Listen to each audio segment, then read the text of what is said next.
Aviation Administration.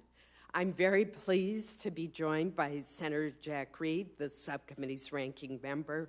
Senator Capito is here right from the start, and I'm sure we will be joined by others. The FAA is a $17 billion agency with 44,000 employees who are responsible for virtually every aspect of aviation in our country, including the safety of commercial airlines, general aviation, and cargo aircraft. Every day, FAA's air traffic controllers are responsible for more than 44,000 flights and 2.7 million airline passengers across more than 29 million square miles of airspace. Over the last year, much needed attention has been focused on the crashes of Lion Air Flight 610 and Ethiopian Air Flight 302. Serious questions have been raised about the effectiveness of the FAA's regulatory framework. For the sake of the 346 victims and their families, we need to ensure that these accidents are thoroughly investigated, their causes identified, and their solutions implemented. Unfortunately, at this point, we do not yet have the conclusive results of the two crash investigations and cannot say definitively why these terrible accidents occurred. For these types of catastrophic events, however, there is rarely just one cause. There is almost always a cascade of errors or failures that lead to an airplane crash. Nevertheless, since the second crash in March, we continue to hear of more problems with FAA's certification of the 737 MAX aircraft. A New York Times article over the weekend shed additional light on some of the problems with FAA's Organizational Designation Authorization, or ODA, program. In particular, the press story details instances in which FAA managers appeared to be more concerned with Boeing's production timeline rather than the safety recommendations of its own engineers. These stories are particularly damaging for the leadership of FAA's safety oversight. The ongoing investigations by the Inspector General and the National Transportation Safety Board are looking at all aspects of the MAX aircraft, including the certification of the MCAS, the installation of the angle of attack sensors, the pilot training, the level of automation in the aircraft, and the human factors related to the design of the cockpit. While the MAX aircraft accidents deserve much of our attention this year, it is critical that the FAA continues to make progress in improving air travel in our nation's congested airspace. Our nation's airspace continues to become more complex with new players in the aviation industry, such as commercial space operators and unmanned aircraft systems, or drones.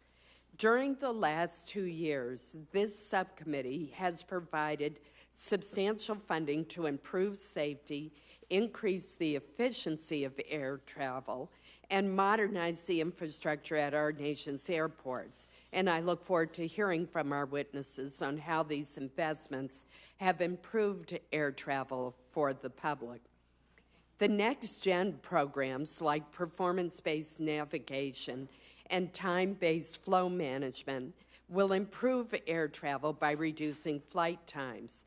Planes are burning less fuel, emitting fewer emissions, and creating less noise through other next-gen improvements. By January 1st of next year, all commercial aircraft and most general aviation will be equipped with automatic dependent surveillance broadcast, or ADS-B, allowing us to transition away from ground-based radar to more precise GPS tracking. With the ADS-B, pilots can see other aircraft in the sky, pinpoint hazardous weather and terrain, and receive important flight information. ADS-B will also improve the efficiency of our skies by allowing planes to fly safely with reduced separation and also enhance safety on the tarmac by reducing the risk of runway incursions. Turning to our nation's airports, I would point to the $1.5 billion in additional funding that this subcommittee has provided for our nation's airports over the last 2 years. This funding has been particularly beneficial for small rural airports, such as the one in Rangeley, Maine, which was awarded an $11 million grant for a runway extension project. With a longer runway, Life Flight of Maine, an air ambulance system, will be able to bring its twin turboprop aircraft to provide air medical services for communities in an area that has access to few medical providers. I look forward to hearing from our witnesses on all of these key issues this morning, but particularly the issues of safety. Let me now turn to Senator Reid for his opening remarks.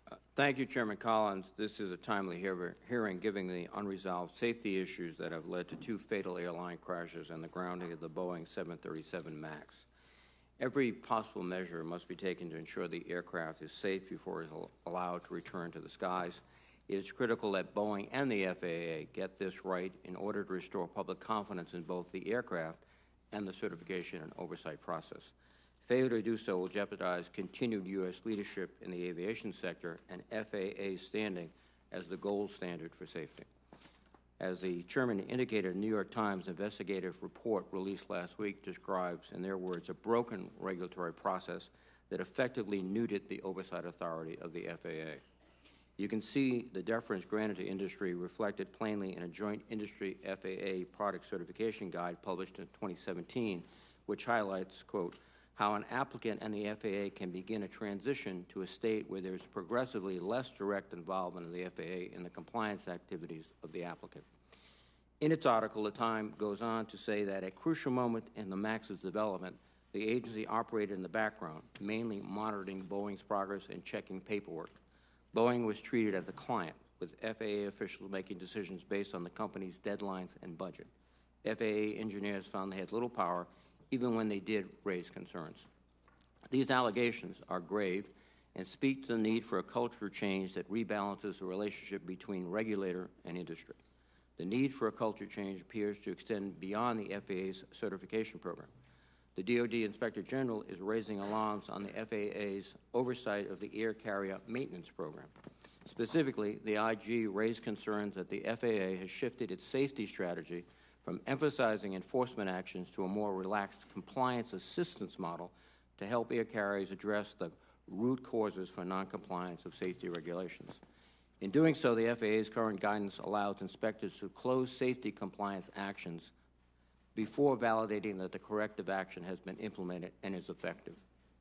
FAA also lacks centralized database for inspectors to identify, track, and monitor safety violations and compliance.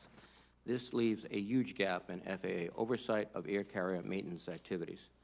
To add to the many challenges the FAA faces today, there are very few technologies that are developed as rapidly as unmanned aviation systems, or UAS, or drones. Drones are changing the way we do business, helping farmers monitor their crops and improving the way we inspect pipelines and railroads, and have the potential to revolutionize the delivery of goods in this country. These are exciting developments, but there is also growing concern about the incidents being reported in the news, whether it's a drone flying dangerously close to a passenger airplane or a drone with a camera flying over someone else's private property. The FAA needs to establish clear rules of the air to safely integrate this technology into our airspace, and there's a lot of catching up to do. UAS technology is evolving so quickly, and we need to know that the FAA is keeping up and responding strategically. I look forward to hearing about your progress in this issue area, particularly in mitigating the risk of drones in and around airports. I know the Blue Ribbon Panel on UAS mitigation at airports interim report was just released, and I'm interested to hear your reactions. I look forward to hearing from all of our witnesses today. The FAA is certainly facing many challenges ahead in an increasingly complex airspace. I am hopeful that with your leadership, we will sustain the leadership of the United States in having the safest, most efficient aviation system in the world. Thank you, Madam Chairman. Thank you, Senator Reid.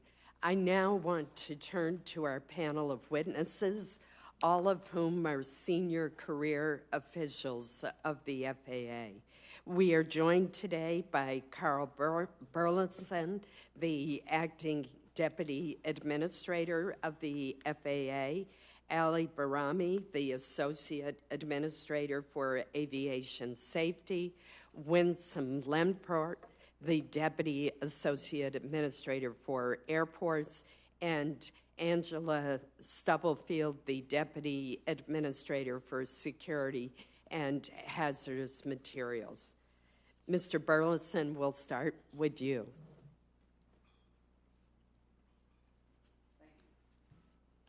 Thank you, Chairman Collins, Ranking Member Reid, and members of the subcommittee. Thank you for inviting us all to speak with you today to update you on the Federal Aviation Administration's work to fulfill its mission to provide the safest, most efficient airspace system in the world. We are committed to advancing the administration and the Department of Transportation's priorities of creating a stronger infrastructure and maintaining American leadership and innovation while ensuring safety and access for all users in the National Airspace System, or NAS. As Chairman Collins and Ranking Member Reid just noted, innovation is reshaping the NAS, and the pace of technological change is nothing short of amazing. Consider that we have approximately 1.4 million drones registered in less than 4 years, flying taxis in experimental design or testing phase with major aerospace companies. We have proposed new rules to remove the red tape and streamline the testing process for a next generation of civil supersonic aircraft, and we have civilian space pioneers getting ready to take suborbital excursions offered by multiple startup space companies at non-traditional launch sites. That's a challenge for the FAA and one we welcome. How do we introduce these new entrants while simultaneously modernizing the national airspace and maintaining safety and access for all users? Congress provided us a reliable foundation to do this through the FAA reauthorization and the Consolidated Appropriations Act, and we are working diligently to accomplish the directives set forth in these bills. The safe integration of UAS and commercial space operations are a key priority for the FAA. We are adjusting processes and practices to accommodate more of these operations without compromising safety. We are taking concrete steps to fulfill this mission. For UAS, we have deployed the prototype Low Altitude Authorization and Notification Capability, or LAANC, at nearly 300 air traffic facilities, covering about 500 airports and more than 100 contract towers.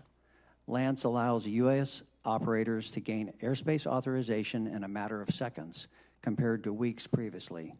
LAANC is a good first step as we progress toward automated air traffic management for drones.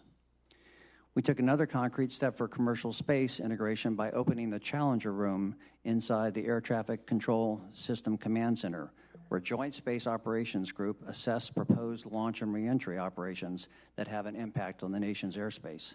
This greater operational visibility, coupled with the space data integrator that we are developing, will allow us to safely reduce the amount of airspace that must be closed to other users during launch and reentry.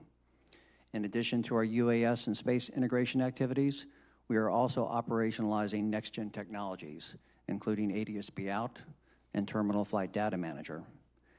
ADS-B Out, which will be required for aircraft operating in most U.S. airspace on January 1, 2020, provides surveillance information that is more accurate than radar and more cost-effective, especially in remote areas like the Gulf of Mexico. To date, roughly 80% of the U.S. airline fleet and more than 60,000 general aviation aircraft have been equipped. We expect to start operational testing of Terminal Flight Data Manager, or TFDM, this summer. This will allow us to build a virtual departure queue at airports so flights can wait at the gate or a non-movement area with their engines off until they have a direct route to the runway. By moving electronic data exchange, TFDM will also save time for our controllers in the tower cab by eliminating certain manual processes.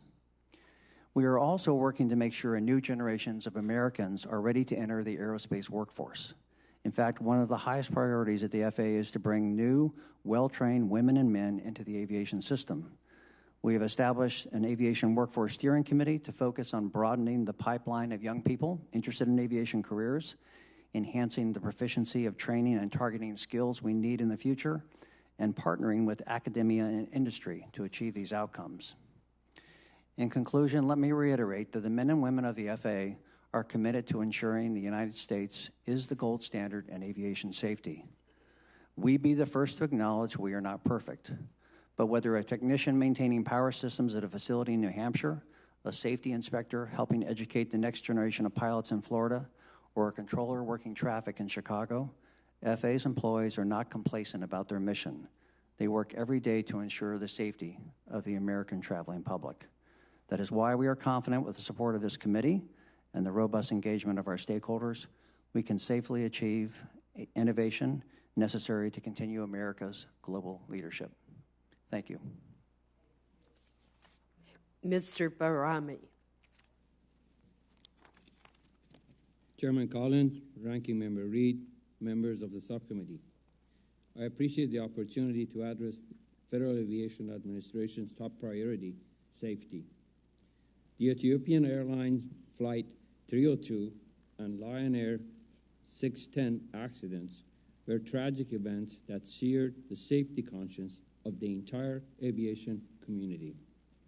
Learning from and recovering from these accidents is our primary focus within the Aviation Safety Organization, along with maintaining the continued operational safety of the national airspace system.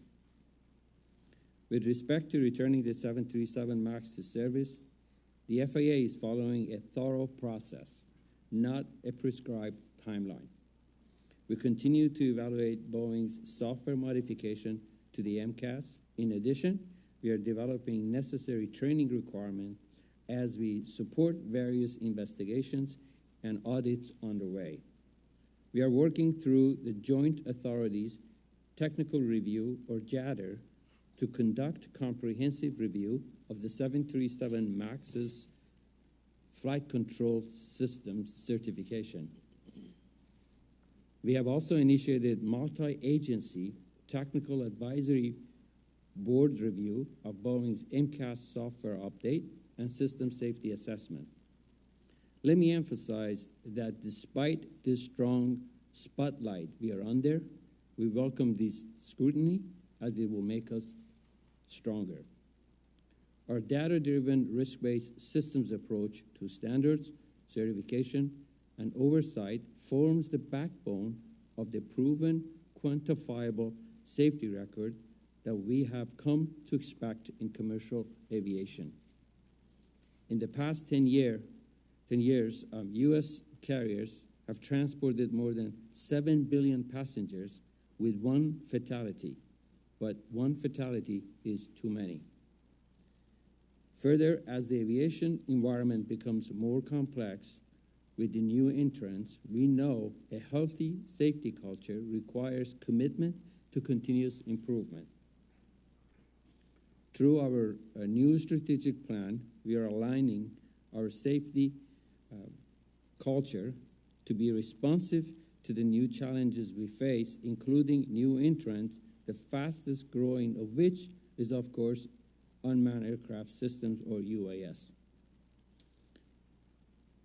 We have sharpened our focus on the safety of all aircraft operations, and we work on a number of initiatives to support UAS integration.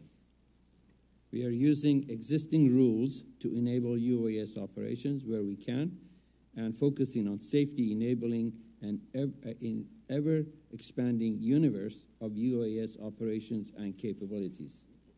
In conclusion, I would like to emphasize that in our quest for continuous safety improvement, we welcome external review of our systems and processes, and we remain committed to making commercial and general aviation even safer. Thank you.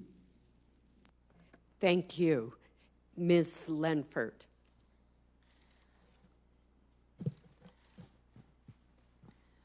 Chairman Collins, Ranking Member Reed, and members of the subcommittee, thank you for the opportunity to speak with you today.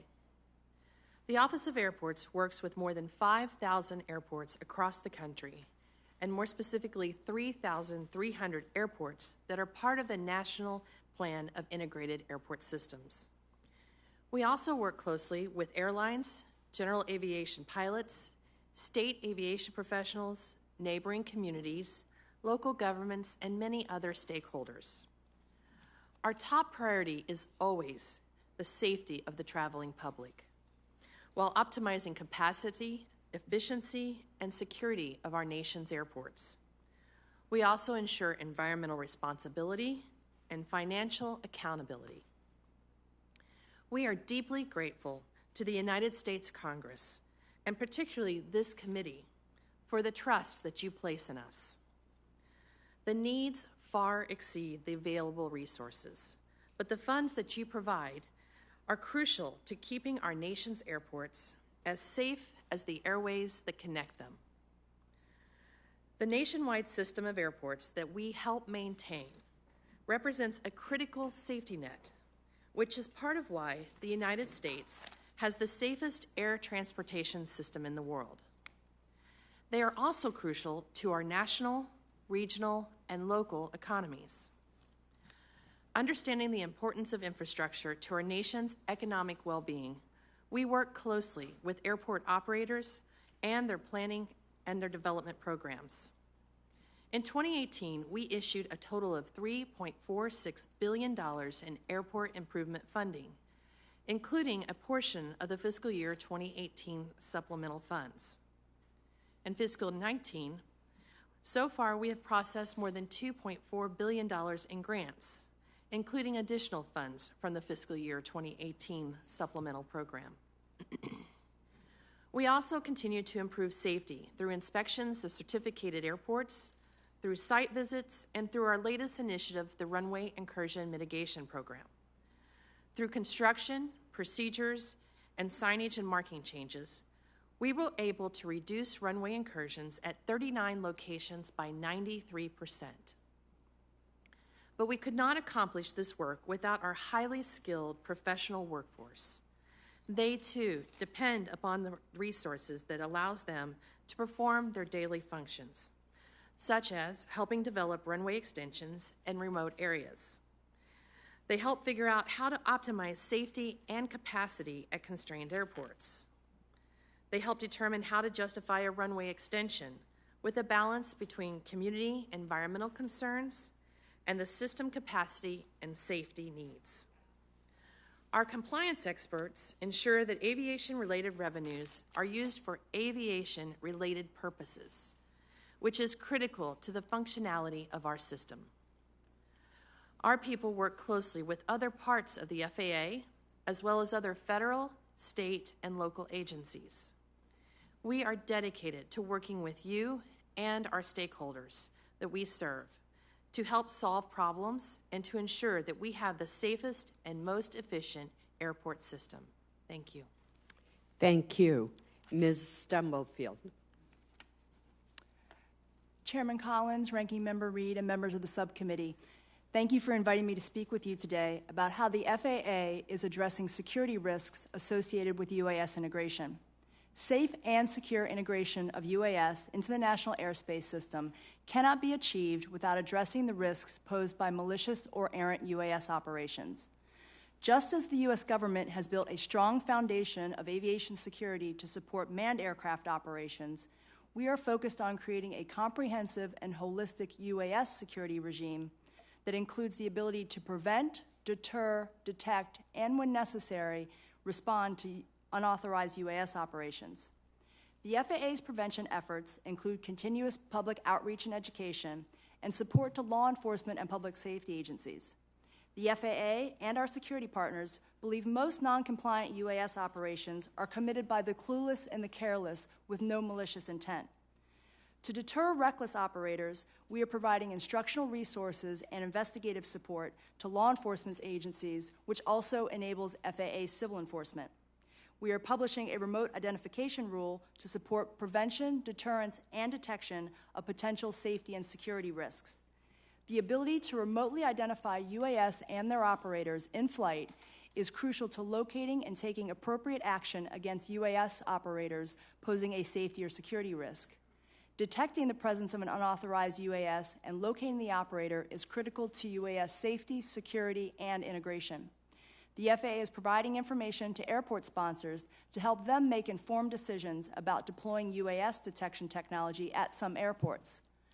Turning to response, the FAA is closely coordinating with the Departments of Defense, Energy, Justice, and Homeland Security to ensure counter-UAS technologies allow them to accomplish their security missions while avoiding adverse impacts to the national airspace system. For domestic airports, several unique challenges in the airport environment require more evaluation and development of counter-UAS technologies. And as directed in the FAA reauthorization, we are planning to test UAS detection and mitigation systems at several airports.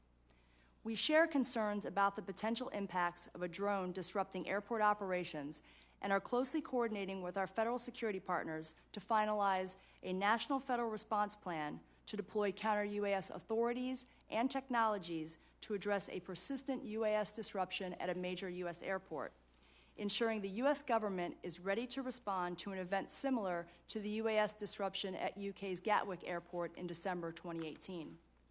Working together to prevent, deter, detect, and respond to UAS risks, the FAA, security and law enforcement agencies, and critical infrastructure owners will enable the United States to continue leading the way in UAS integration and innovation, while maintaining the safest, most secure, and most efficient airspace system in the world. Thank you.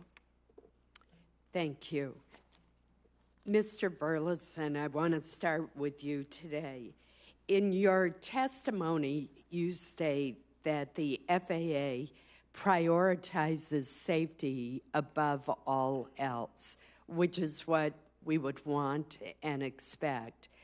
When one reads the New York Times story and the Wall Street Journal story that came out today, one has to question what has happened to that commitment, whether resource shortages have caused the agency to be too deferential to the aircraft manufacturer, and whether it's really wise, in the case of Boeing, to have allowed the company to certify 96% of its own work. More disturbing, the New York Times story recounts case after case where safety concerns seem to be placed second to concerns about Boeing being able to meet its own timelines. Would you comment on why the FAA would give apparently more consideration to an aircraft manufacturer's production timeline than to safety concerns that were raised? Senator, thank you very much for the question. And again, let me start with foundational in FAA, and our core principle is safety. I think you see that as we are working through all the challenges of coming to a place where we feel comfortable ungrounding the MAX. Step by step, we constantly say there is no timeline. The issue is safety. In terms of the newspaper reports, I think that, again, that they offer a perspective, but I would say that the professionals who are working this day in and day out have an incredible commitment to trying to get it right. There are oftentimes, and certainly Mr. Barami can elaborate on this because having worked in the safety part of the FAA, he certainly has a lot more knowledge of the details of the engineering process, the process of delegation. But I will say we do not and never have allowed self-certification of whether it's Boeing or any other product. We are fundamentally involved at the beginning of a certification project. The Boeing aircraft that the MAX took 5 years to certify. We were in the beginning phases of deciding what was more routine, what could be delegated in that process, and then what the key technologies and risks that had to be addressed. So again, I think we have been fully knowledgeable in dealing with the development of that plane, and I think that while and we have, again, the process of delegation is longstanding and has, again, been a critical part of producing the safety record we have in the United States. I will say it doesn't mean that it's perfect. It doesn't mean that each decision we've made has always been perfect. But I do think the fundamental process of how we went about certifying the MAX was sound. And I think the other positive here, Senator, is that, as Mr. Brahmi mentioned in his testimony, we have a number of reviews ongoing, looking at what we did in the past with that. We certainly are committed to, if there are improvements we need to make, changes we need to make, if there needs to be a different balance in delegation or ODA, we are certainly willing and ready to take those recommendations. And there's also committees that are also reviewing, looking at the future, because again, airplanes are not going to be less computer-centric going forward. So again, we're looking not just at how we can improve the past, but we're also at this point waiting to see what recommendations might come in terms of improving future certification process. Well, I have many more questions for both you and Mr. Barami, but I know that Senator Reid is on a tight time schedule, so I will turn to him. Thank you, Madam Chairman.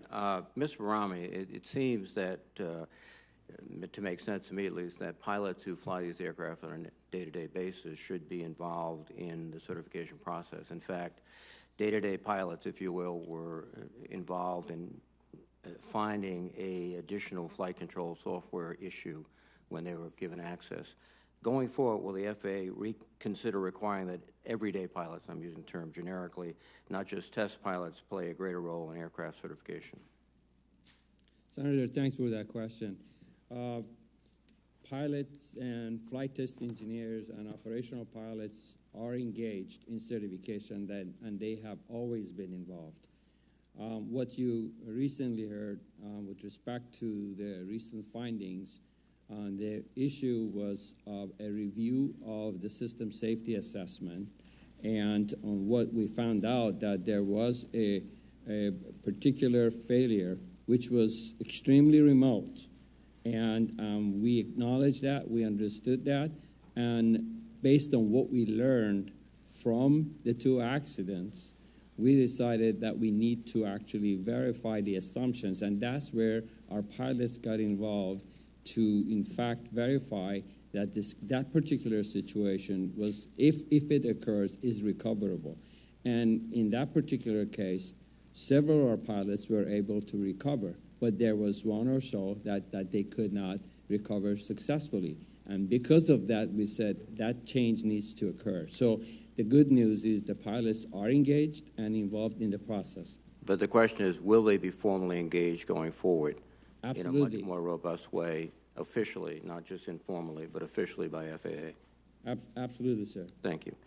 Today, the Wall Street Journal reported, as the chairman indicated, on the situation. And one of their points was that the FAA's early goal after the first crash was to, in their words, get something out immediately and then mandate something more permanent.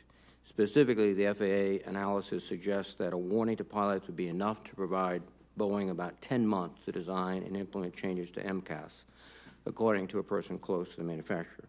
Boeing had been planning to complete the changes by April within the 10-month period. That's the end of their quote. This information appears to contradict the earlier statements by the FAA. You purposely thought prior notification would be sufficient to remedy safety concerns after Lion Air accident. So, Mr. Durrami, is this accurate, the report that Did the FAA intend to have a short-term pilot warning, knowing that Boeing needed to make a more significant fix to the MCAS software? One of the most important roles that we play is continued operational safety. On a daily basis, we get reports from the fleet with respect to events, occurrences, difficulties, whether it's operational or technical, on a regular basis. All of those are reviewed by our engineers and specialists to determine what we need to, first of all, are they really serious safety risks, what we need to be doing in an interim and at the same time in a long-term action. And this is a normal practice. In that particular case, based on the data and information that we received, we recognize that in Lion Air case, pilot action played a significant role. And because of that, we felt that the most important urgent thing to do until we have the appropriate fixes in place to provide the pilots with the appropriate procedures to focus on going forward while we develop this. This is our interim measures, and then the final fix was supposed to occur at a later time. And that's is normal practice. I can give you numerous examples that we've done that. But the implication was that this pilot change would be sufficient to provide airworthiness, and there was no real mention of improvements and necessary changes to the MCAS system, leading, I think, most people to conclude that there was no long-term issue with the MCAS. That lack of transparency, I think, is not appropriate. If I may say, sir, when we get involved in an accident investigation, we get involved for two reasons. Number one, to support the NTSB and investigators with the technical knowledge and information. Number two is to make sure that we understand what we need to do in order to protect the fleet based on the real-time information that we get. As part of the requirement and our agreement with the NTSB is that we do not disclose information or any indication what may have gone wrong in that particular case. And that is a very delicate balance for us to play. So we wanted to basically resolve the issue without having the disclosed information that the investigators did not want us to disclose. And from the safety perspective, we felt strongly that what we did was adequate, and that was based on discussions with our airlines, our own operators, based on the review of the data that we have obtained from our operators and also Canadian operators. We thought that was sufficient. Now, knowing what we know today, and maybe we would have to take a revisit of that based on these reviews that will come out. We will definitely make adjustments. But of concern is that there are various equities. Companies don't want their planes grounded or even question about the safety because that would interfere with the profitability of their operations. The inspectors want to conduct an inspection isolated as much as possible from the public. But the FAA, we expect you to basically be the person or entity that stands up and says this aircraft is completely safe to fly, that there are no further corrections necessary, or if they are, they're being undertaken. That does not appear to be the case in this situation, but thank you. Thank you. Senator Durbin.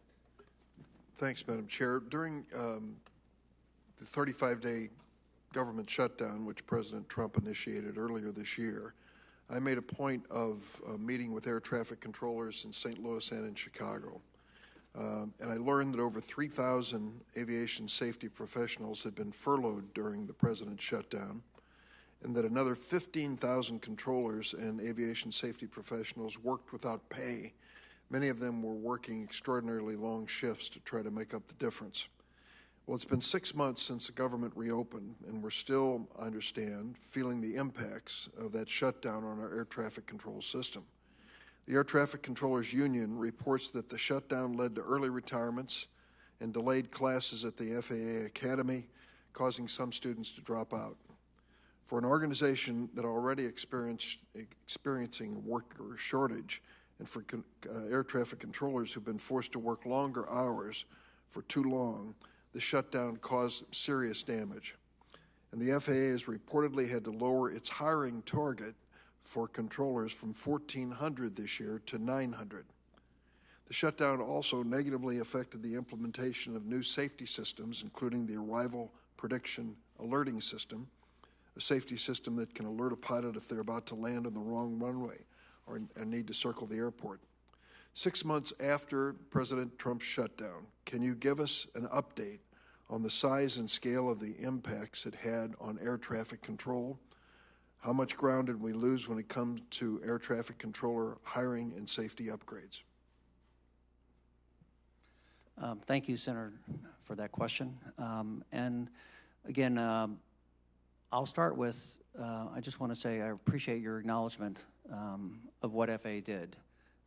It was pretty extraordinary. I mean, I've been at the agency for 30 years, and I will say this is one of our finest hours, that for 5 weeks, the system ran perfectly, safely, efficiently, where, again, a good portion of our workforce was sitting home and the rest was working without pay. Bless you and bless the controllers, but this was totally unnecessary. Senator, this was a government shutdown inspired by one man. But would you continue and tell me today where we stand in terms So, Senator, today, so again, I think the good news is we've made great progress. Again, there was some, again, like any large organization, if you shut it down for 5 weeks, there's going to be some impacts. I will say in terms of controller targets and training, this year's class is slightly lower, but in terms of overall targets of what we are trying to achieve, and we sent our staffing plan to Congress, you will see that we are still on track in terms of getting to about 14,000 controllers. The composition is a little slightly different in terms of we have about 3,500 trainees as part of that. But again, there was some delay at the academy, but the classes have restarted, and we certainly are not concerned of making sure that we have the right level of controllers in the system. We did have some delays in the implementation of a number of the next-gen projects. Again, if you shut down an organization, that's going to happen. I think the good news, again, is we are working to try to schedule waterfalls of how we get different parts of the next-gen systems out in the system, coordinating schedules of our controllers, our technicians. And so, again, there has been some delay, but I'm confident that we are going to be able to address those issues over the next year and get that work back on track. Mr. Burleson, I think more than anything, the word safety and FAA are almost synonymous. That is your reason for being. And the point I hope I've made, and I think you've reinforced, is that government shutdown compromised the safety of our aviation, at least threatened to compromise the safety of our aviation system. And it wasn't until the air traffic controllers announced that they were going to start slowing down the traffic at our airports that this government shutdown finally came to an end.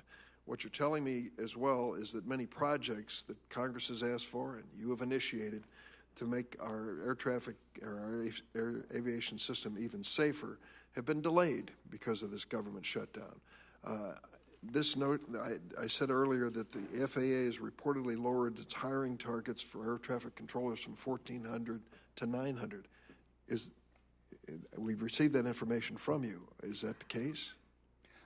So, Senator, yes, the class size this time went down. But again, in terms of what we need for filling controllers overall, and our overall target is not going to have an appreciable impact.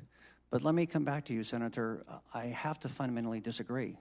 At no time in that 5 weeks was the aviation system of the United States unsafe.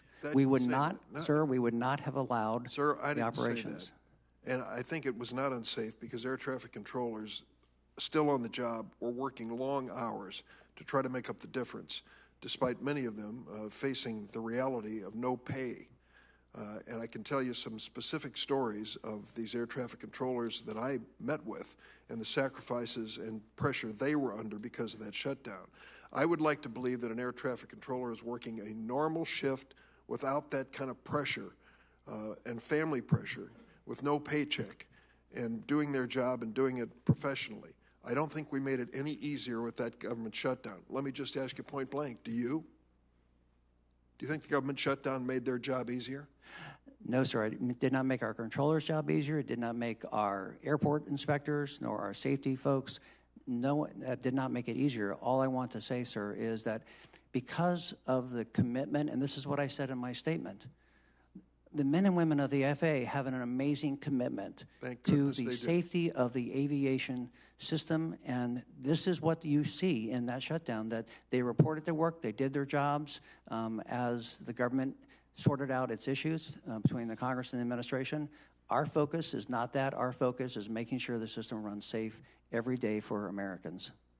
If you could also give me a report on secondary cockpit barrier progress, I'd appreciate that. Thank you, Madam Chair. Thank you. Senator Manchin.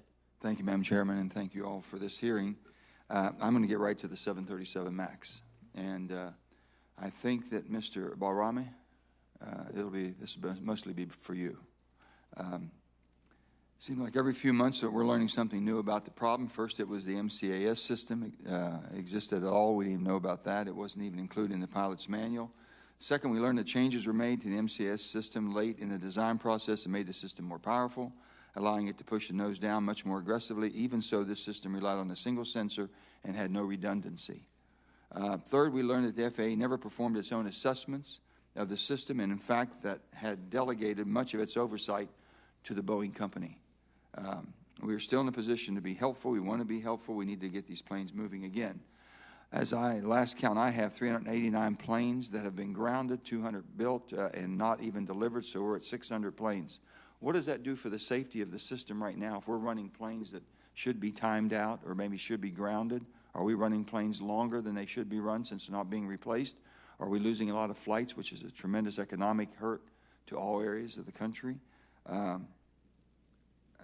Sir, I question basically our role as a federal oversight, making sure that the skies are safe, the planes that are going in the skies are safe, people are trained properly, the attack indicator, things of this sort.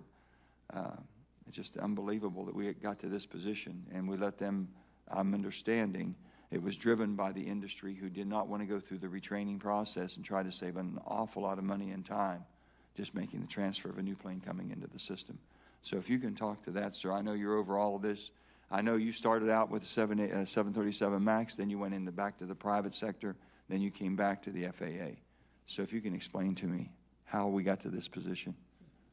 Thank you for the question. Sir, you have multiple questions and yes. statements in there, and that's, let's just put things in the proper perspective. Okay. Then I will defer to you to tell me where I need to explain sure. certain things more. First of all, let me talk about myself. I have 40 years in aviation, all of it in large transport, all of it in certification, and I was a designee at the company, and I know what it is to be a designee.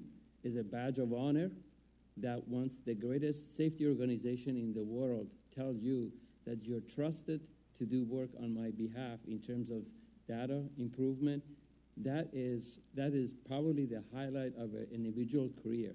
So I would say that when we talk about delegation is sound, and over the years we have been able to improve it and get better at it by shifting from individual designees to organizational delegation, and to the point that we are today is supposed to be the most comprehensive, and in terms of oversight, system oversight. That is our focus. So the reason I did go to, there is a write-up on I went back to industry, I come back, and I spent 25 years at the FAA in charge of large transports in Seattle, was based in Seattle. If I can just direct, because at time I know, if I can just go over a little bit.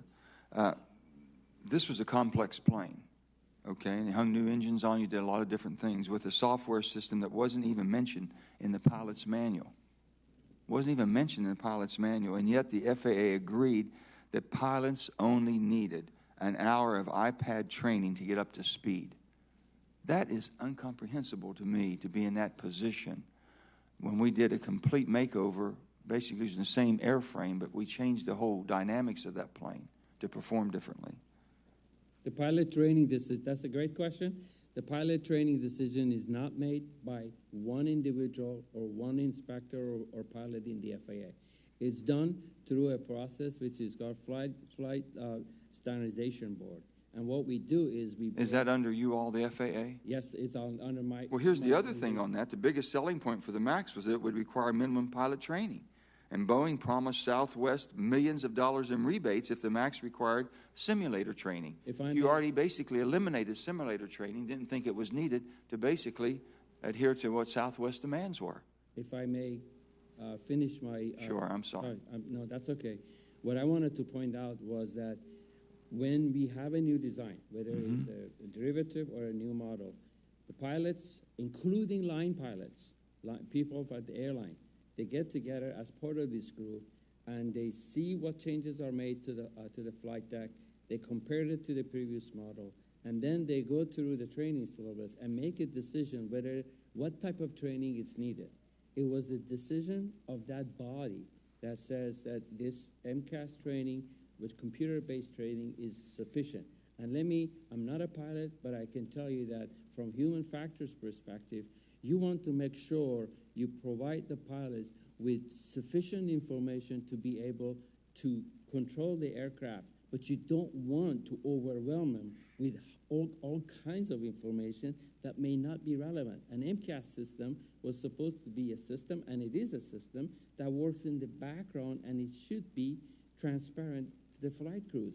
That was the logic. Now, knowing what we know today, and what, as Acting Administrator Elwell has said, we should have included more description in the computer-based training in order to explain what MCAS is and what we'll do. So what we should be focusing on, and I'm going to do that, and that's what the team is doing, is a better appreciation and understanding of system safety assessment, ramifications of various failures and things of that. Are we doing investigations into this agency that's supposed to have the oversight of the training?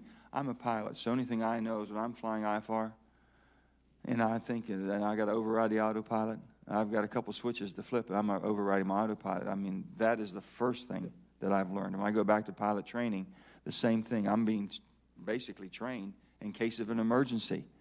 I've already know how to fly the plane. I want to know what happens if I have to try to fly through an emergency. That's right. And for some reason, these two pilots, I guess the foreign pilots, had no idea they could turn the system off. Sir, thank you very much. That's a very important point you're making. In our business and the business of safety, you want to be focused on the issues that you need to focus on and help make things better. I do not want to pass judgment on the qualification of the pilots that were on those flights, but I will say a review of the flight data recorder and the preliminary information and what we know, the actions they took was inconsistent with what you would think. Let me just say, thank you for being so kind, Madam Chairman, but I want to wrap up by saying this. We have relied on the industry more than we should rely on the industry to do the job that we should do to make sure that the American public is safe. I would say for the 737 MAX to get back into the air, every Boeing official should be flying that plane for 1 month to make sure that we have the confidence for a passenger to get back on that plane. I'm not getting on the 737 MAX till I see the president of Boeing and all his and hers associates be on that plane first and fly it for any substantial time. We absolutely agree that it's necessary for us to do everything we can to gain the confidence of the flying public. And let me assure you that most of my time at this point, talking to foreign authorities, talking with the airlines executives, talking to labor unions, is to make sure that when we are there, they're all along, they understand how we got to where we are, and what we've done is the right safety action.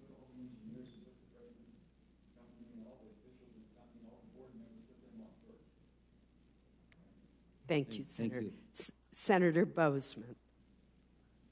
Thank you, Madam Chair, for holding this hearing, which is so important. I'd like to talk about a few things that are important, I think, to really all of them, not that these others aren't. You know, that's the nice thing about having you all, is we can talk about a variety of issues, but some things that are really important to all of our states and the commerce. And One of those is the contract tower program. Mr. Burleson, I think it's one of the most successful government industry partnerships that we have, and as you well know, has a very strong bipartisan, bicameral support in Congress. It's validated numerous times by the Department of Transportation Inspector General. The program continues to provide high-quality, cost-effective, and critical air traffic control services to over 250 smaller airports throughout our nation's transportation system, including 5 in Arkansas. Given the critical importance of contract towers to rural America and smaller airports, what steps are the Department and FAA taking to work collaboratively with industry to ensure the continued success of rural airports that depend on our contract towers? Senator, thank you for that question. And FAA, we absolutely agree that this is an incredibly important and efficient program in terms of providing air traffic services to large parts of the country. Currently we have, I guess in the President's budget going forward, is $169 million is proposed for contract towers. From our assessment, that appears to cover the existing contract towers in the program, as well as it appears to cover the new applicants that are coming our way. In terms of the steps we've taken recently, in June of this year, we reopened the application process for contract towers, and we currently have, I believe, 6 new applicants, sir, that are going through the process of review. We are also, based on the congressional direction, we are doing all the cost-benefit analysis that are required for both the new entrants and the cost-share towers. Those will be accomplished by September of this year. I know there's also an issue we're seeing in terms of staffing challenges. Part of it is because a lot of the controllers are now, we are recruiting them. It potentially is creating some challenges for some of the vendors of contract towers. So our air traffic organization is holding discussions with them to see are there ways that we can try to address and help this area. Mm-hmm. Very good. On April 9, 2018, the Department of Transportation signed a MOU implementing Executive Order 13807, also known as the One Federal Decision Framework. The framework signals a continued emphasis by the Trump administration on expediting infrastructure project reviews by requiring improved coordination among all federal agencies within a single process. Mr. Burleson, understanding this is a relatively new framework, has the One Federal Decision had an impact on streamlining approvals thus far? Thank you for the question, Senator. So again, I would actually defer to Winsome Leffert, who is our head of airports, who has a lot more experience in the environmental world and might be able to. She looks like she knows the answer. She seems to know the answer. Yes, sir. Thank you, Senator, for that question. And I'm actually like to recognize that the Office of Airports and the overall entire FAA has actually been working very hard to streamline environmental processes for many years. So we appreciate the executive order that was put in place. It just increases the government-wide emphasis on the streamlining. So we work very closely and doing a lot of planning and upfront in a project, and then working very closely with the airport sponsor to ensure that we are implementing the environmental requirements in the executive order. But we also have to strike a balance in that, and that we make sure that we are following our environmental due diligence and a thorough review of the projects while ensuring that we are implementing our infrastructure projects. Very good. So things are moving forward. You're having some success. This is so important. We struggle with the debt, the deficit. This is an area that actually would save a lot of money. And we don't want to shortchange any of the environmental considerations or anything else, the safety considerations, but we do want to make sure that we work together. Is there anything are there any improvements that we can help with as far as helping you in that regard?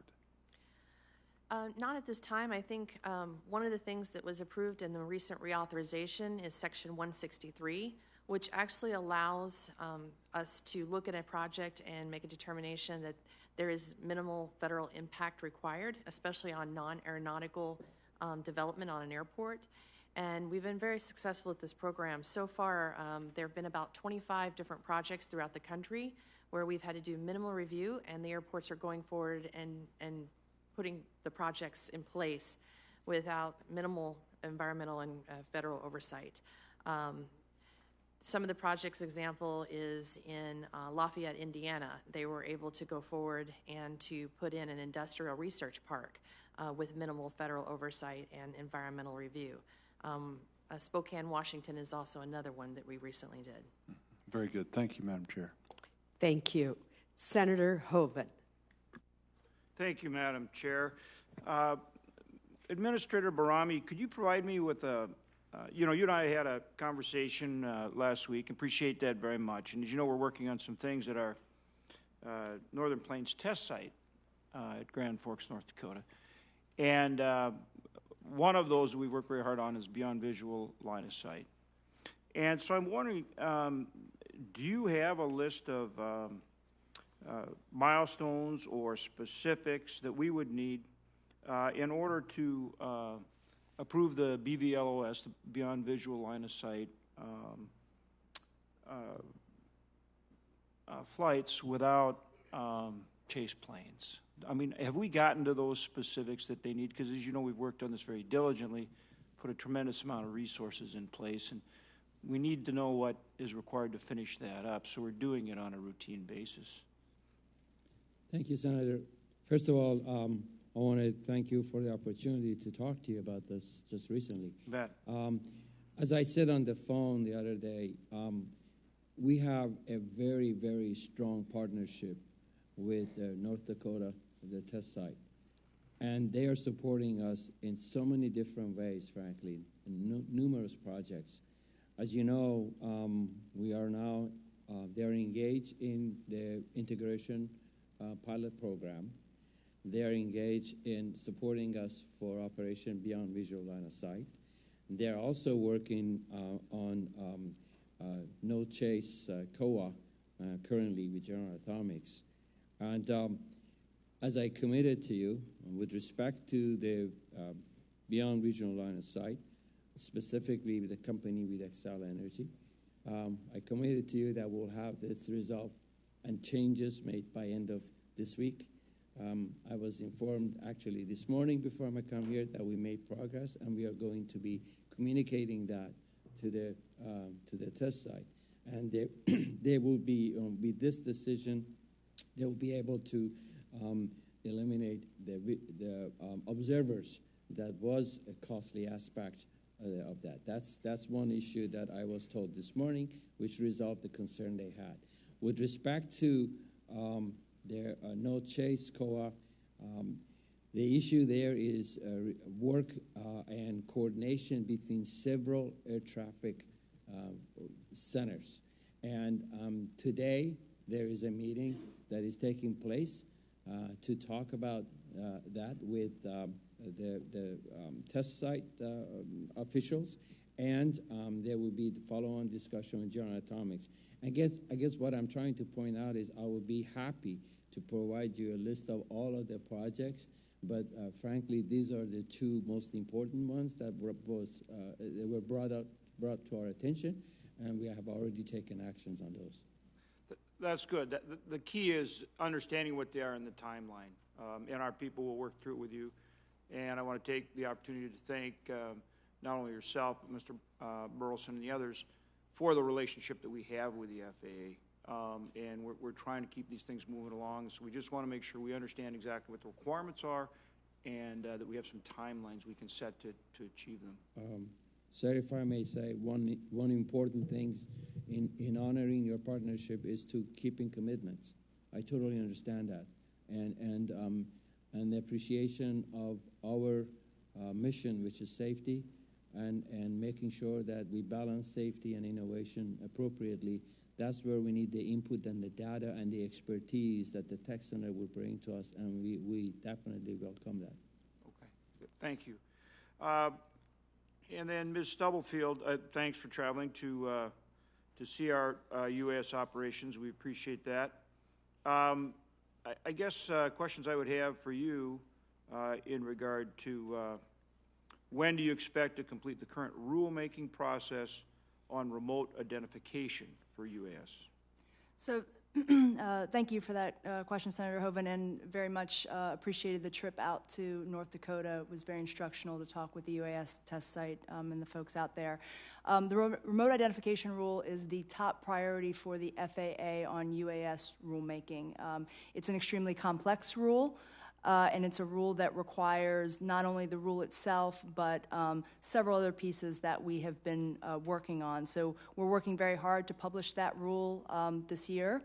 But it is important to remember a couple of things as we talk about probably some of your frustration with the timeline.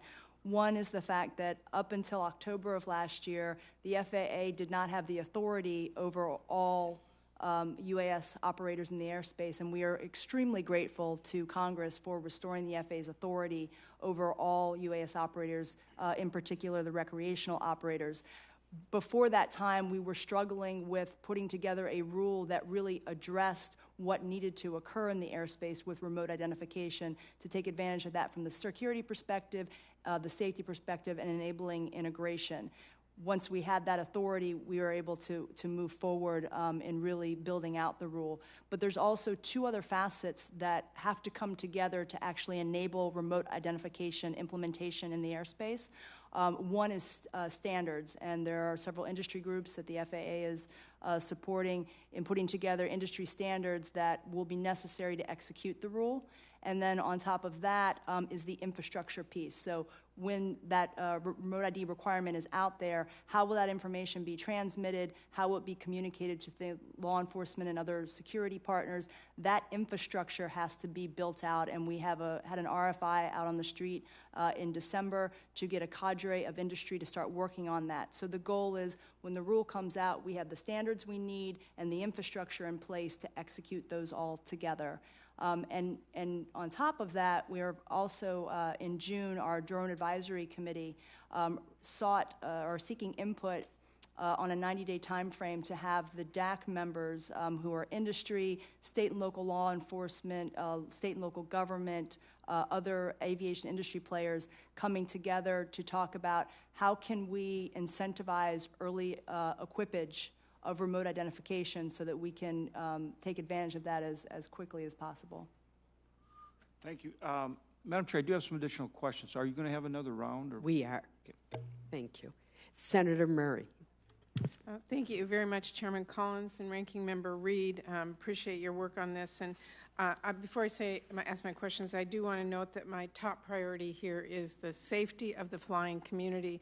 And I know FAA is working to resolve the many aviation safety challenges we are currently facing, including the recertification and oversight efforts that are ongoing with the Boeing 737 MAX planes. I understand the work of the Multi-Agency Technical Advisory Board is well underway. I look forward to their findings, as well as those of the FAA, and I would just ask all of you to continue to work as transparently as possible to keep members of Congress in the loop as new information becomes available and developments occur so that we can prevent future tragedies. I know this issue's already been talked about here, so I won't ask any questions about it, but it's one I'm following extremely closely. The question I did want to ask today is the issue of sexual assault on airplanes.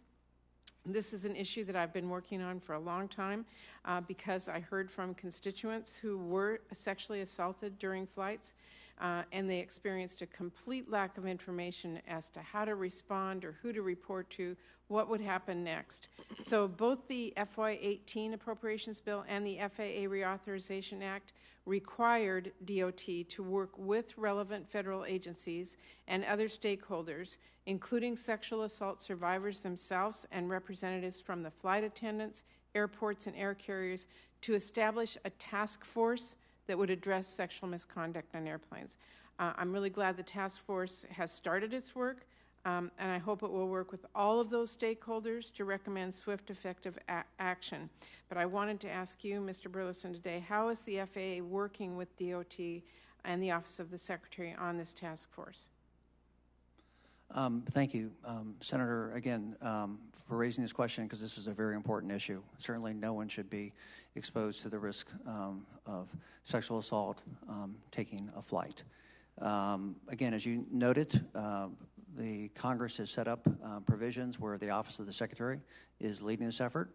FAA is cooperating with that task force, and again, we are really waiting for the outcome of that task force to decide how we can best adopt the recommendations, both in terms of both the general prescriptions, as well as I know the Attorney General is also working across federal agencies to decide how best to collect some of the metrics. So again, we stand by based on the recommendations that come out of that task force, to figure out how best to adopt that in the aviation system. Okay, well, I know that the FAA issues regulations, advisory circulars, guidance to air carriers, all related to cabin safety. So outside the task force and waiting for a task force to complete its work, are you undertaking any efforts at the FAA to deal with this issue? Senator, I know we have collected some basic data to try to help provide information, but again, there has been at least one meeting already of the task force. So again, I know it's working at pace, and so again, we're waiting to see what we can do. Now, again, we take the normal as flights happen in the system. We again work very closely with the normal law enforcement community as issues are reported to try to do as much as we can to ensure that law enforcement officials meet the plane, things are dealt with. But again, in terms of a larger strategic effort, we are awaiting the recommendations of the task force. Okay, well, this is a critical issue, and waiting means somebody's going to have an issue between now and when a task force comes back, so I encourage you to keep this top of mind. Let me pivot quickly. There are 7 contract towers in my home state of Washington, and these towers, like all the other 250 contract towers in the country, support a wide array of critical aviation operations like scheduled passenger and cargo airline service. They do medevac, military, they do aerial, firefighting, aircraft manufacturing, corporate and general aviation, just a wide range of things. And I wanted to ask you, given the workforce challenges that is confronting the aviation industry, including the hiring of air traffic controllers into the FAA, I understand that many of these contract controllers are being drawn from the contract towers at rates high enough to cause challenges for the contractors in the program. This has created a really growing concern in the airports that they serve, and have led to some questions about whether contract towers will be actually fully staffed.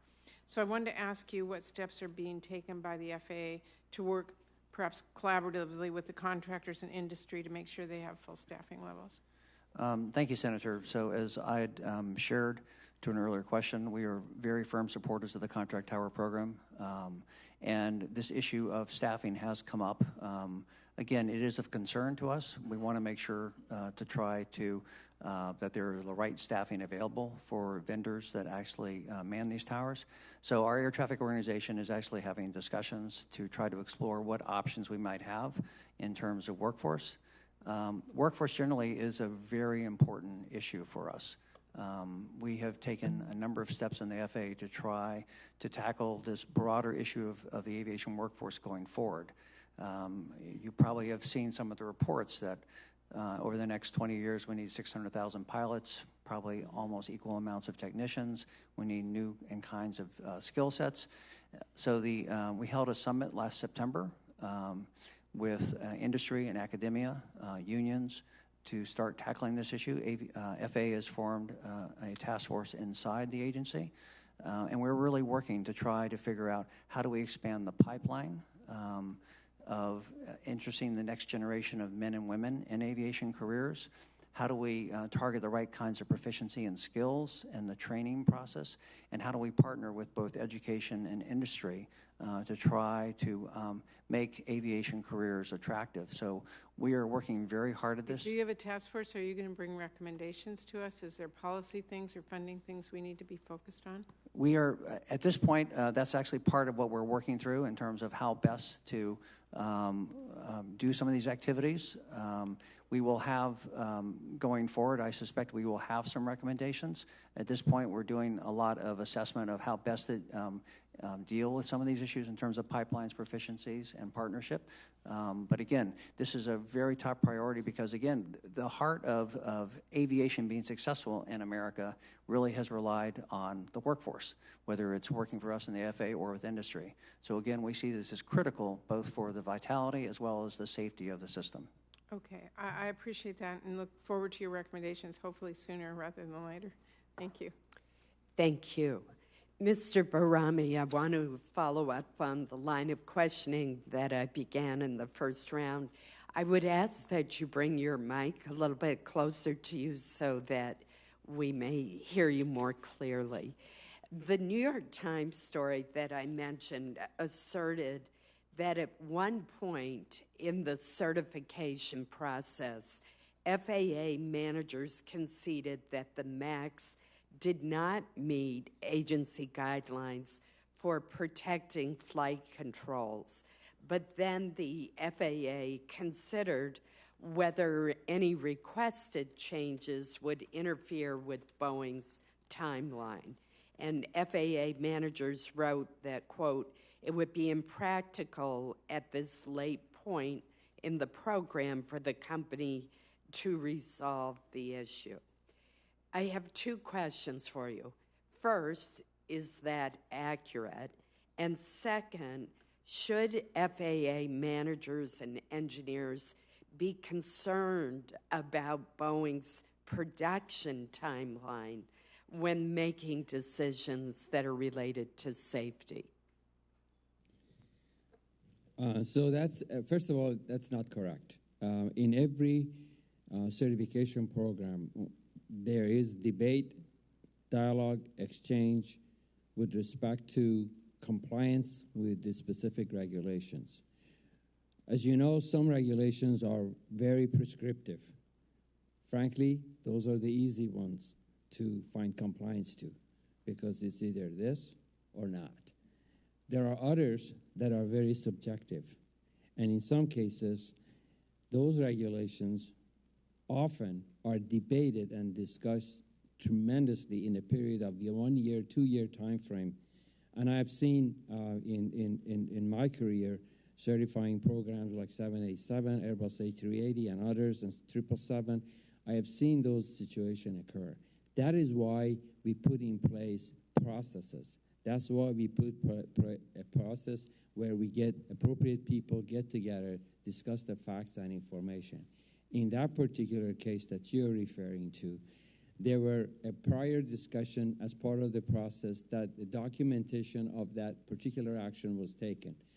Several folks were not happy with that. That issue, again, was elevated and went through a prototype process that we put in place. And after that, based on all the data, managers made the decision. And the decision that was made, it was not necessarily to the liking of one or two individuals. Frankly, that's why I get paid for. That's what managers get paid for, to look at the data, fact, and information and make the decisions. And those are very tough issues that we need to deal with. In my view, the process was followed, and I would definitely look forward to all these different reviews that are being conducted for them to take a look at it again to see if they could have done anything differently or there are areas that there are shortcomings in it.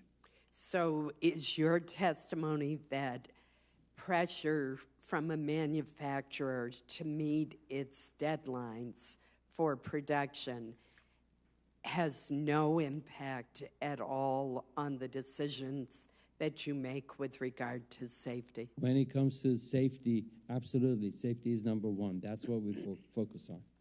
Well, let me follow up on Senator Reid's question about the article in the Wall Street Journal this morning.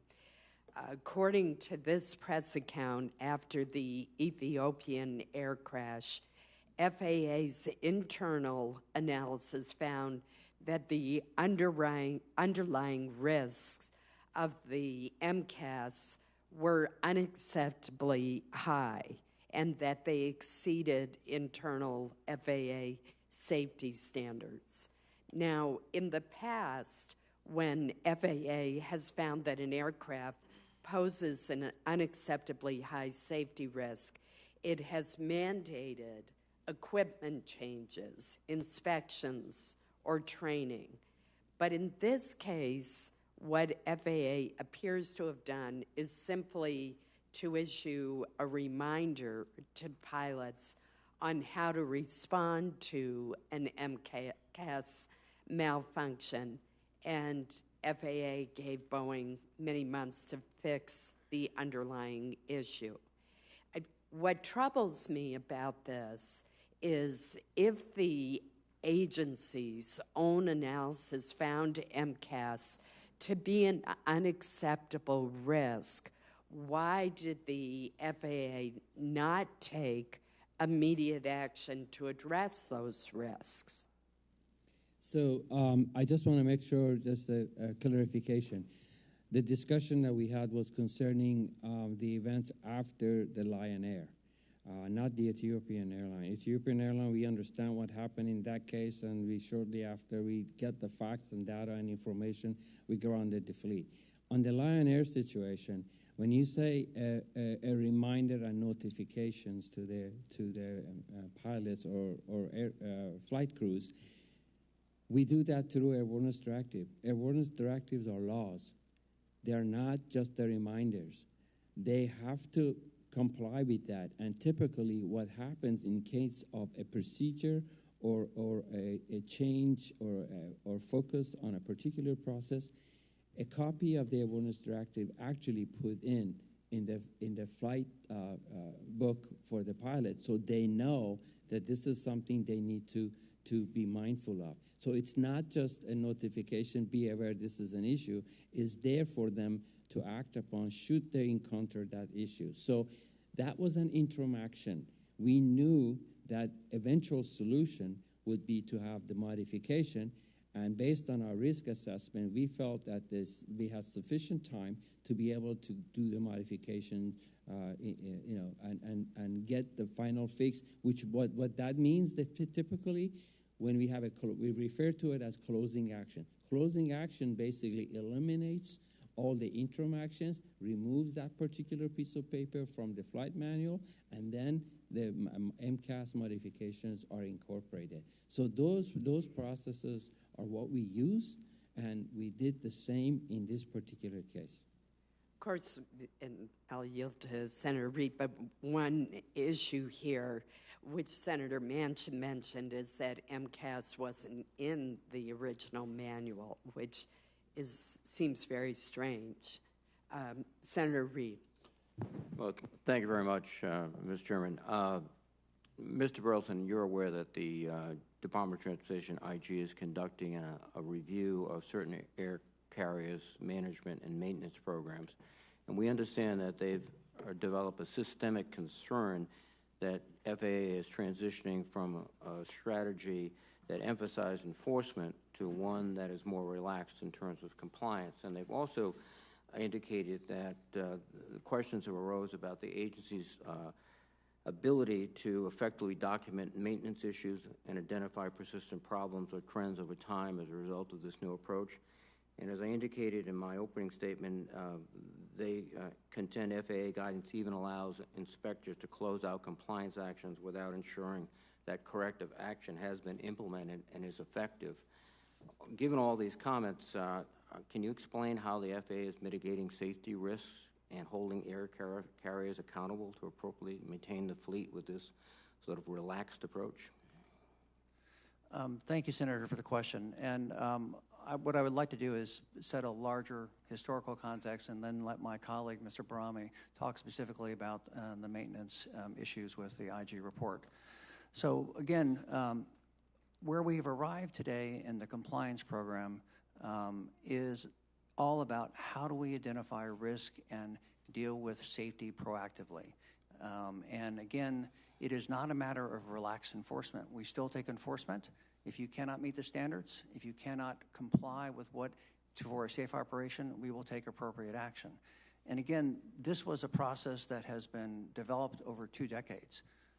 Again, I've been so long at the FAA, I remember back in the 90s when we were facing a significant challenge, where with the growth of air traffic and the accident rates we were facing, potentially we were going to face worldwide an accident every other week. And so this clearly wasn't going to be acceptable for the aviation industry. So we had to find a different approach. And so this is what has developed the whole process of working closely, more closely to provide information from industry. In fact, Congress was a critical part of that, of setting up the voluntary reporting system. So this is how we have developed in the Commercial Aviation Safety Team, this process of being able to access information that before wasn't disclosed to us and to be able to take action toward compliance. Now, again, that doesn't mean we don't do enforcement when there is egregious or criminal behavior. So again, I think when you look at the results in the last 2 decades and see where we were in accident rates in the 90s versus where we are today, as we said earlier, we had 1 fatality over 10 years, 90 million flights, 7 billion passengers. That's quite extraordinary. So I would say the approach we started in the 90s and gradually developed has been successful.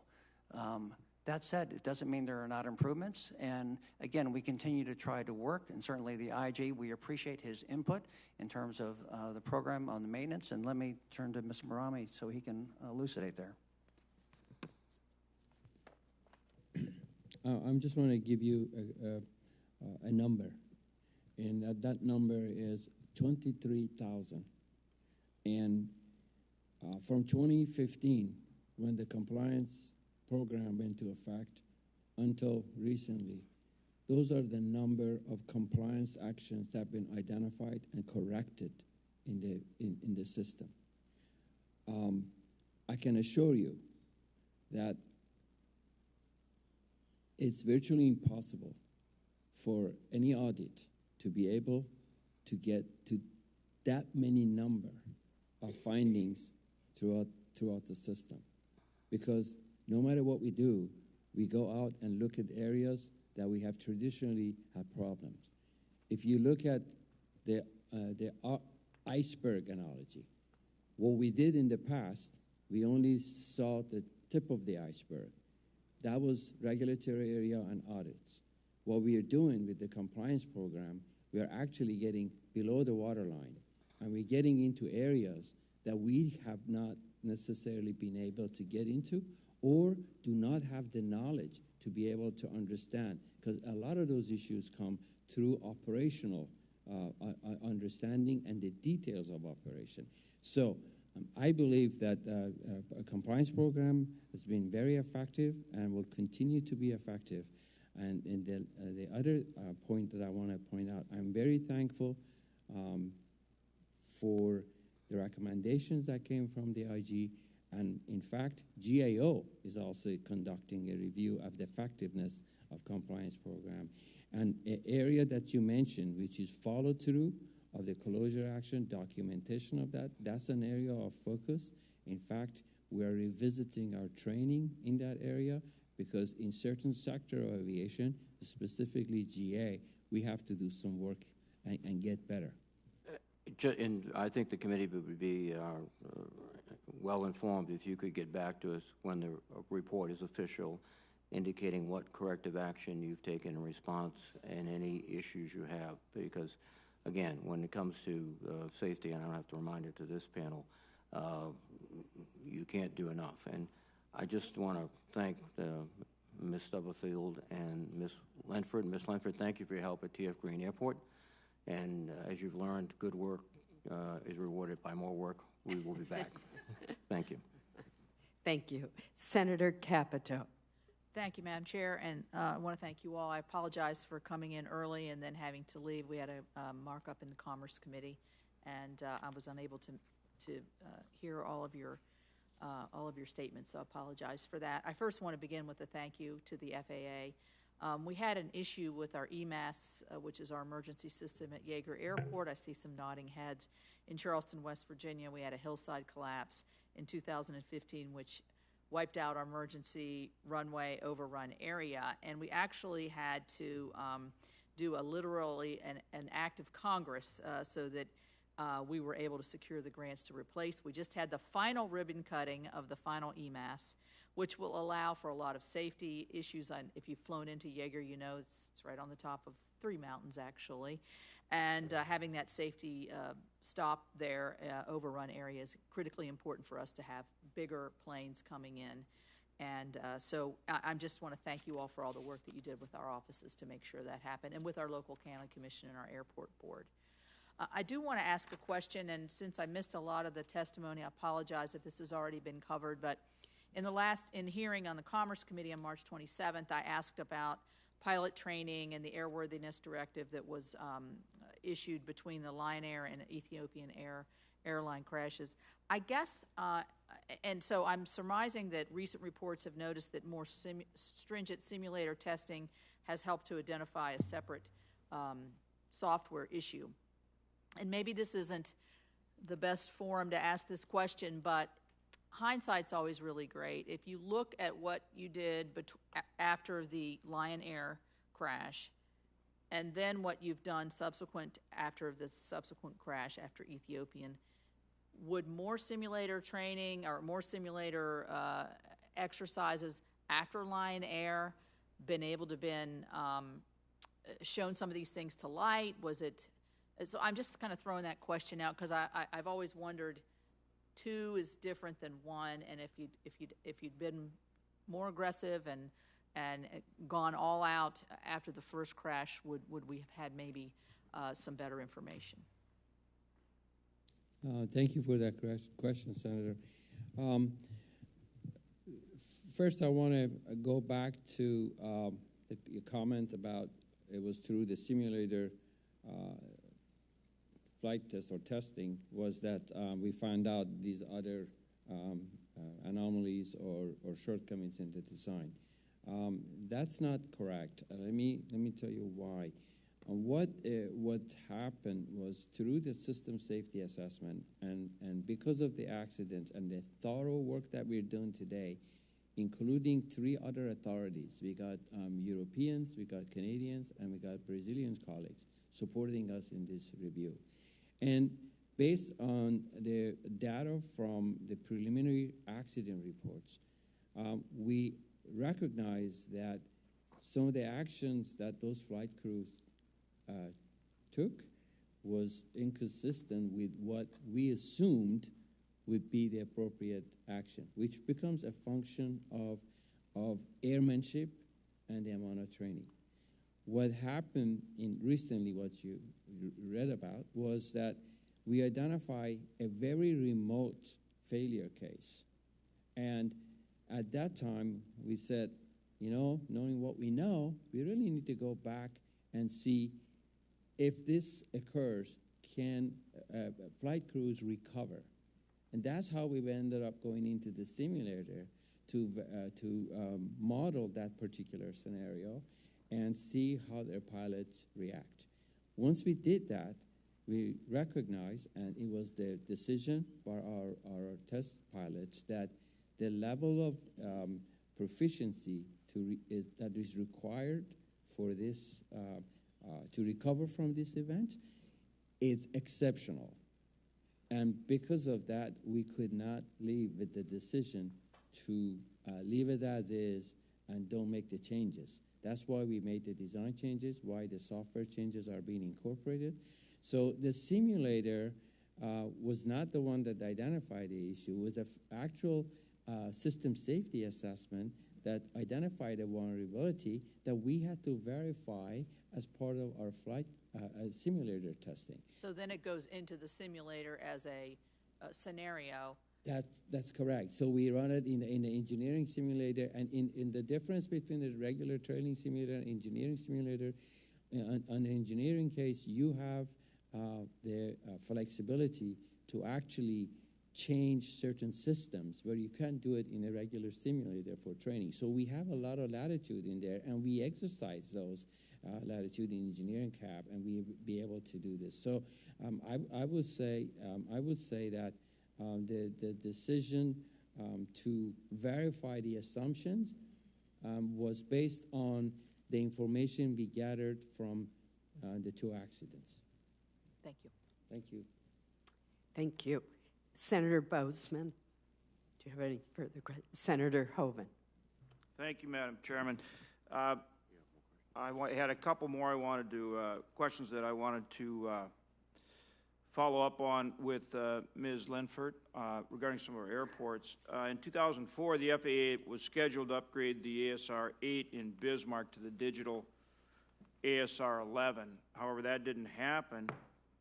But the city of Bismarck wants to move forward with commercial development close to the airport.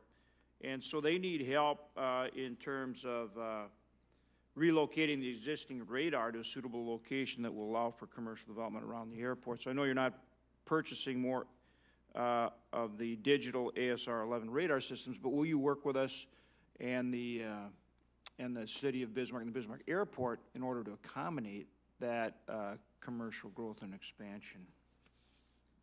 So on that particular subject, Senator, Mr. Burleson would probably be better to handle that. It's actually an air traffic organization. Okay, well then I'll direct the traffic to Administrator Burleson. Thank you very much. Thank you, Senator. So again, we understand the desire to move the ASR-8, and as you said, we have some challenges because that system is no longer going to be produced. We had one time thought about replacing it with the ASR-11. The needs have changed. Now again, if the airport is interested in moving it, we have a number of agreements across the country which we have entered into with airport authorities where since we don't have an operational need, we really can't pay for it, but if the airport is interested, we're more than willing to work with the airport if they're willing to pay for the move. It will create a bit of a challenge with a temporary radar, but I've talked to our air traffic folks. They're willing to explore options of how, if there is a willingness to pay for the move, a right site found to try to work out a temporary solution for the radar while we move the ASR-8. Okay. Thank you. At the University of North Dakota, that we have a large flight training school, as you know, so that's actually one of the 25 busiest airports in the country. People don't realize it because they have more than 100 aircraft at the university there, and I think UND students flew over 100,000 hours at the airport last year alone. So they have a master plan that they're working on, and I want to know that if the FAA will continue to work with the Grand Forks Airport to continue to ensure that the airport's master plan is finalized and that the expansion project that they're undertaking is greenlit so that they can continue to not only conduct the existing flights, but to grow. Ms. Lenfert, yes, is this one you want to take? I can take this one, absolutely. Great. Thank you for the question, Senator. We are actually working very closely with the Grand Forks Airport, and actually, I'm very familiar with this project. I recently met with the airport director and representatives from the University of North Dakota, and we went through the whole project from beginning to end.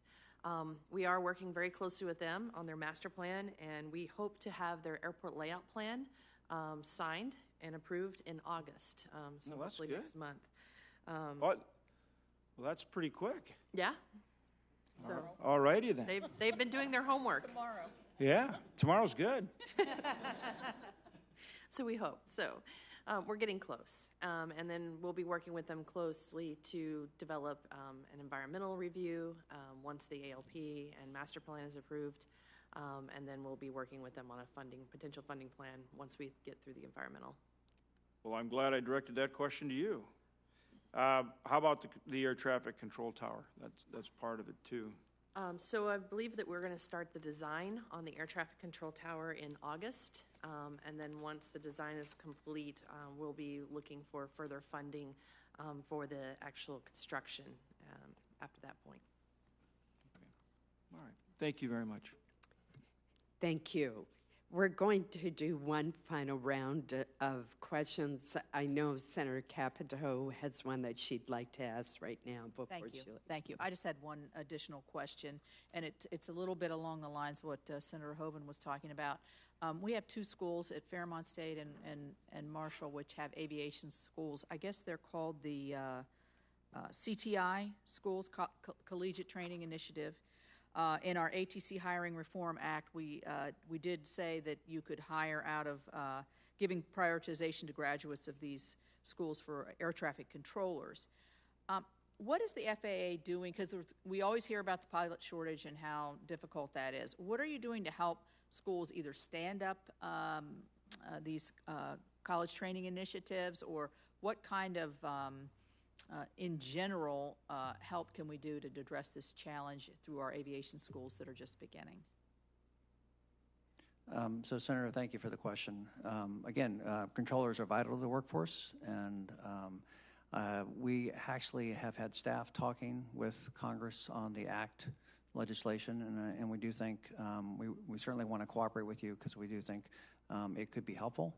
I think you missed earlier, I made some remarks to just frame a larger issue, that the aviation workforce broadly across not just controllers, but pilots, technicians, we are very concerned. And I was talking more about the pilots. Yeah, so well, go ahead. So the pilot, so we are very concerned about the future workforce. We are taking a number of steps to work to try to broaden the pipeline of young people into the workforce, as well as improve proficiency and training, as well as cooperate with education institutions like you were citing. We are working very diligently to try to lay out frameworks. Our regional administrators have been doing a lot of outreach recently. I think we've increased almost fourfold the number of activities locally to try to encourage future aviation professionals. So again, we're very interested in this area, and certainly we'd be glad to talk with you and your staff as a follow-up. Thank you. Thank you. Thank you. I'm going to switch now just quickly to two issues that affect the state of Maine. And Ms. Lemford, this question is for you. At the budget hearing with Senator Chow in March, I described an accident that occurred at an airport in Presque Isle, Maine, in northern Maine, where a commuter airplane hit the ground, bounced numerous times, injured 3 individuals, terrified everyone on the plane, and the plane itself sustained substantial damage. And the Secretary committed with us to working to improve the safety at the airport. I know that you've been instrumental in helping the airport to secure some funds for better snow equipment snow removal equipment.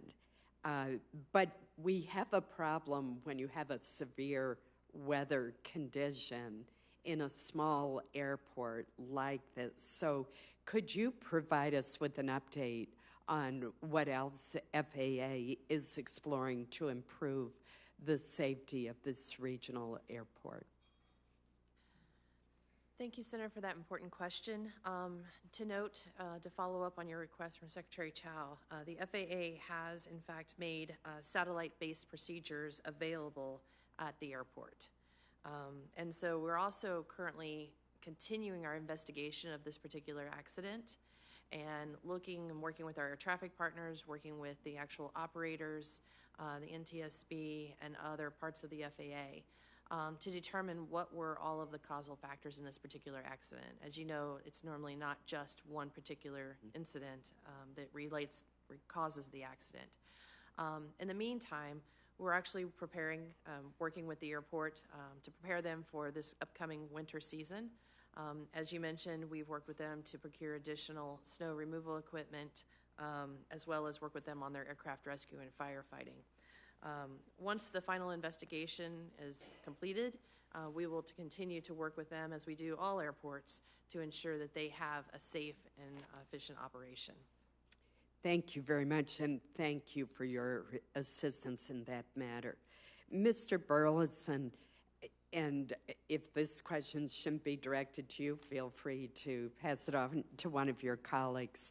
I am hearing a lot of complaints from my constituents in South Portland about increased noise from aircraft landing above their homes at night, often just 600 to 1,000 feet above their homes.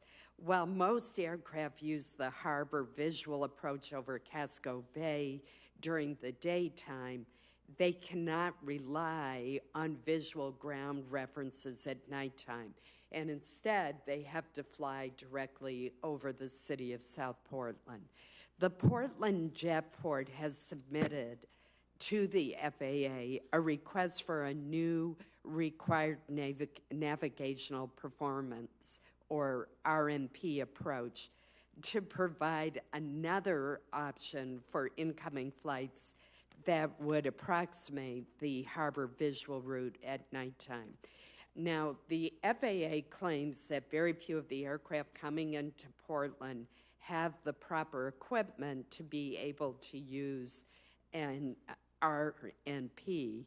However, according to the airport director, if you take into consideration the fact that only commercial aircraft are causing the noise complaints at night, more than 21% of the aircraft would be able to use this new approach. I'm seeking from you a commitment to take a hard look at this and to consider working with the Portland Jetport to get the RNP approach approved as quickly as possible. Or if that's not the right answer, help us come up with the right answer to deal with this noise problem for the residents of South Portland. Senator, I'm glad to make that commitment. Again, I was provided the same information that only about 8% of the aircraft are capable of an RMP approach. I will say I understand that our air traffic folks have gone back to the noise roundtable with another proposal, which is to potentially change some waypoints on the existing procedures to see if that might also help address noise, given the problem of equipage. But again, we recognize aircraft noise can be a considerable problem with local communities. We certainly are taking a lot of steps nationally, increasing technology, insertion into the fleets, better community roundtables, trying to take advantage of some of the next-gen technologies to reduce noise. So again, we're certainly, I'm glad to commit to work with the roundtable to see what might be possible. Thank you. I really appreciate that. And as I said, the Jetport tells me that when you look at the fact that it's the commercial aircraft that are creating the noise, that the number who could use this new approach is actually 21%. So that could make a significant difference. But you have a lot of expertise in this area, and I very much appreciate your commitment to work with the community and with the Jetport. Senator Reid. I simply want to point out, Madam Chairman, that on the way to Portland, you can stop in Providence, Rhode Island at T.F. Green International Airport, and whatever you can do, we would appreciate it very much. But again, thank you, Ms. Linford, for your help. And Madam, thank you. Thank you. Ms. Stubblefield, I don't want you to feel that I neglected you, so I will be certain to submit several questions to the record for you on drones and the integration of them into the work, into the airspace, and also the issue of counter drones and why FAA is not enthusiastic about that approach, or so it appears. But we will do that, and I know that Senator Reid will also have some additional questions for the record. I want to thank each of you for being here today. I want to follow up on a comment that Senator Durbin made earlier about the government shutdown. And I want to applaud the work of the FAA during the shutdown. That was an extremely difficult period of time, and the FAA really rose to the challenge. And so I want to thank you for that. The FAA did not cause the shutdown. The shutdown never should have occurred. Shutdowns never produce good results, and they are never worthwhile. And I, for one, appreciate how hard your agency worked to get us through that very difficult period. I know that it did set back one of the contracts for the next gen by, I believe, around 7 months. And that's the unseen consequences Those are the unseen consequences of government shutdowns, is that it prevents agencies from going forward with needed projects. And the irony is we end up spending more in many cases than if government had remained open. So I just wanted to add my comment on that. I do appreciate each of you being here today and candidly answering our questions. We're going to know more after the investigations are finished. I know that you are committed to finding out exactly what happened with the MAX and making sure that we have procedures and the staff and the resources in place to try to prevent such an accident from ever happening again, and claiming not only 346 lives, but also causing tremendous heartache for the families and friends of those who were killed. This hearing record will remain open until next Friday, August 9th, and the hearing is now adjourned. Thank you.